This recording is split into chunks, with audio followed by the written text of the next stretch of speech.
Assalamualaikum warahmatullahi wabarakatuh. Kita berani masih tetap punya rekening di tempat riba. Wa iyyazubillah.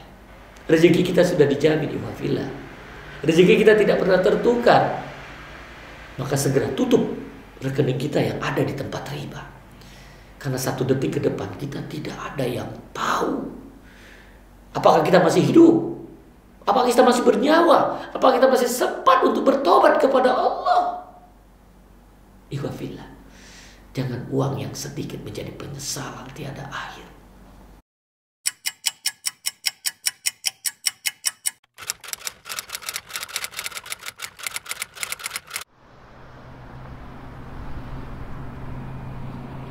Mau minta pandangannya, yang Bapak pahami antara pinjam uang sama pinjam barang. Pinjam uang sama pinjam barang. Iya. Tipis ya bedanya ya.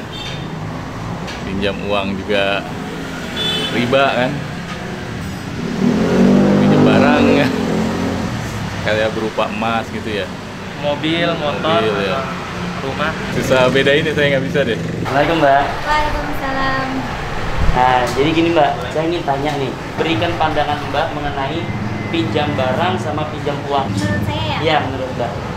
kalau pinjam barang misalnya kayak saya sama konsumen, dia meminjam dan saya udah kenal sama orang itu. Saya pinjamin dengan sesuai dengan hati nurani saya, maksudnya nggak ada kayak beban buat ambil dari kayak buat imbalannya gitu. Oh gitu. Ya, kalau sama kayak halnya uang, tapi kalau misalnya di barang saya pinjam, hanya meminjam. Kalau misalnya dia bilangnya cuma minjam. Nah, kalau misalnya niat saya buat ngasih, baru kayak ikhlasin buat ngasih. Oh gitu. Kalau uang? Kalau uang, misalnya di dalam Islam itu kayak riba itu nggak diperbolehin gitu loh. Jadi yang Mbak pahami pinjam uang itu riba. Iya. Kalau pinjam barang diperbolehkan. Pinjam ya, uang? kalau misalnya ada bunganya. Oh gitu. Ya, kalau misalnya minjem uang, nah saya nggak ada matokin buat emang kalau misalnya minjemnya 500 ya harus dikembalikan 500 juga. Tapi kalau misalnya niatnya buat orang yang minjem itu ngasih ke saya tapi dalam bentuk barang, kalau misalnya dalam bentuk uang itu udah termasuk riba. Oh gitu. Ya. Apa pandangan Bang Sab mengenai pinjam uang dan pinjam barang? Ya beda. Apa bedanya? Bedanya kalau pinjam uang itu terhutang, namanya hutang. Pinjam uang itu hutang. Iya, itu harus benar-benar dibalikan.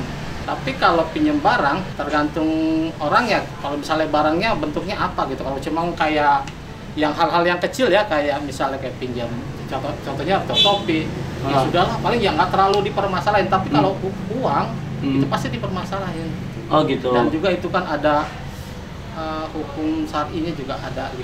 Pandangan Bang Sab, pinjam uang dan pinjam barang ini berbeda. Berbeda. Kalau pinjam uang tadi disebutnya hutang. Iya, hutang. Kalau pinjam barang, ya nggak terlalu ini ya. Emang sih harus dibalikan juga. Cuma kalau bagi saya sih ya sudahlah, nggak terlalu hal-hal kalau yang kecil nggak terlalu saya permasalahin banget. Oh gitu. Apa sih yang Mbak pahami itu pinjaman uang dengan pinjaman barang itu sama atau beda? Berbeda Pak. Beda ya? Iya. Apa tuh? Kalau pinjaman barang kan kita meminjam sesuatu benda, kemudian biasanya kan ada jaminannya. Nah kalau uang kan kayak hanya kita hanya kita tarik, cuma memang untuk jaminannya sendiri biasanya tidak berupa uang. Baik.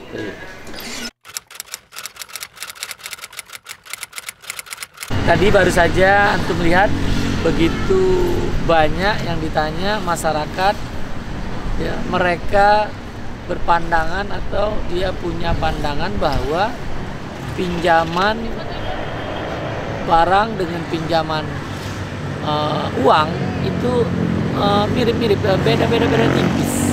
Bahkan ada yang mengatakan bahwa pinjam uang itu riba. Nah, ini kan luar biasa kan.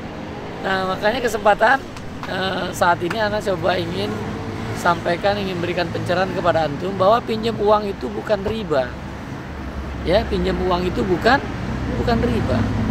Bagaimana dia banyak sekali masyarakat mengatakan pinjam uang riba. Nah, ini yang harusnya diluruskan. ya, bahwa pinjam uang itu bukan riba, itu namanya hutang. Nah, bagaimana dia bisa jadi riba? Apabila ketika kita berhutang, hutang piutang, terjadi akad hutang piutang, di situ ada syarat di awal tambahan. Ada syarat di awal tambahan. Setelah itu kalau kita bayarnya mengangsur, ada denda keterlambatan. Itu baru riba. Tapi perlu diyakini saat ini, dipahami ya, ikhwafillah, sahabat, guys, bahwa pinjam uang bukan riba, hutang bukan riba, bila tidak ada syarat di awal tambahan, bila tidak ada denda keterlambatan. Nah, taib ya. Nah, selanjutnya yang tadi dikatakan oleh saudara-saudara kita, teman-teman kita, bahwa pinjam uang dengan pinjam barang itu beda-beda tipis ya.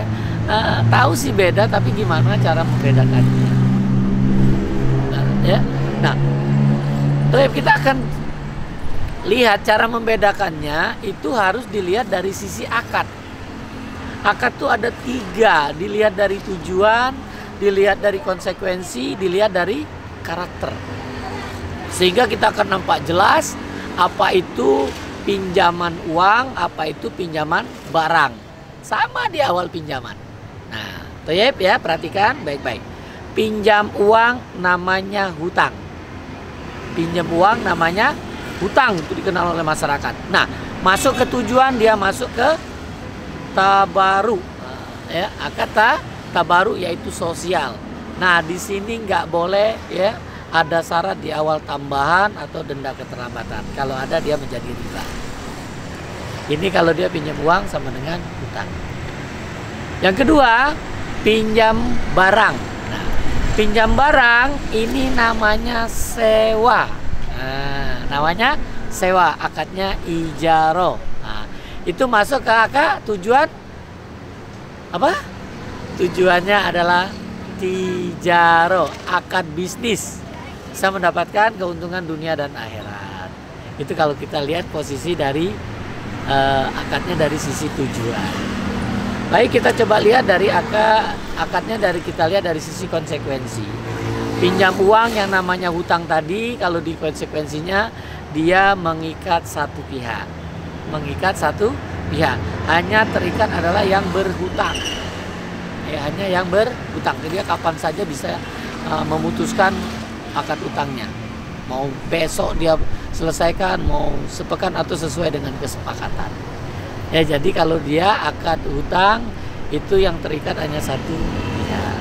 Sementara kalau kita pinjaman barang yang namanya sewa, itu dia konsekuensinya yang terikat dua pihak, baik yang meminjamkan sama yang meminjam, atau baik yang menyewakan atau yang menyewa. Ya, jadi dia harus meminta persetujuan dua belah pihak. Salah satunya harus mengatakan, kedua-duanya harus iya. Nggak boleh salah satunya bilang tidak, maka itu tidak akan terjadi. Ya, itu dari konsekuensi ketika kita pinjam barang. Ya, namanya sewa. Ya, namanya sewa. Yang ketiga pinjam uang dilihat dari sisi karakter. Ya, yang tadi namanya hutang, itu dia memindahkan hak kepemilikan. Jadi pinjam uang yang namanya hutang itu memindahkan hak kepemilikan. Tadinya uang itu dimiliki oleh yang punya uang, ketika dipinjamkan maka uang tadi berpindah hak kepemilikan menjadi yang meminjam tadi, menjadi miliknya ketika sudah diserahkan. Sementara yang kedua, pinjaman barang yang namanya sewa itu tidak memindahkan hak kepemilikan. Jadi kita menyewakan itu, hak kepemilikan tetap milik yang punya barang. Sehingga di sini dia tidak memindahkan hak kepemilikan. Mudah-mudahan dengan 3 posisi akad ini, dilihat dari tujuan, dilihat dari konsekuensi, dilihat dari karakter, maka akan sangat jelas terlihat perbedaan pinjam uang dengan pinjam barang. Ya, jadi kita ketika kita mendengar ada yang mengatakan kullu qardin jaru manfaat bahwa riba, itu yang hutang. Ya, itu yang akad hutang. Jadi Qardin itu adalah akad utang, bukan akad sewa, ya.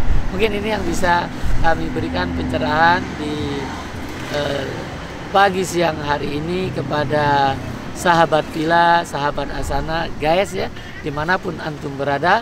Mudah-mudahan kita makin memperkaya untuk bisa mempelajari fikih muamalah sehingga kita terbebas daripada riba. Insya Allah hidup berkah tanpa riba. Assalamualaikum warahmatullahi wabarakatuh.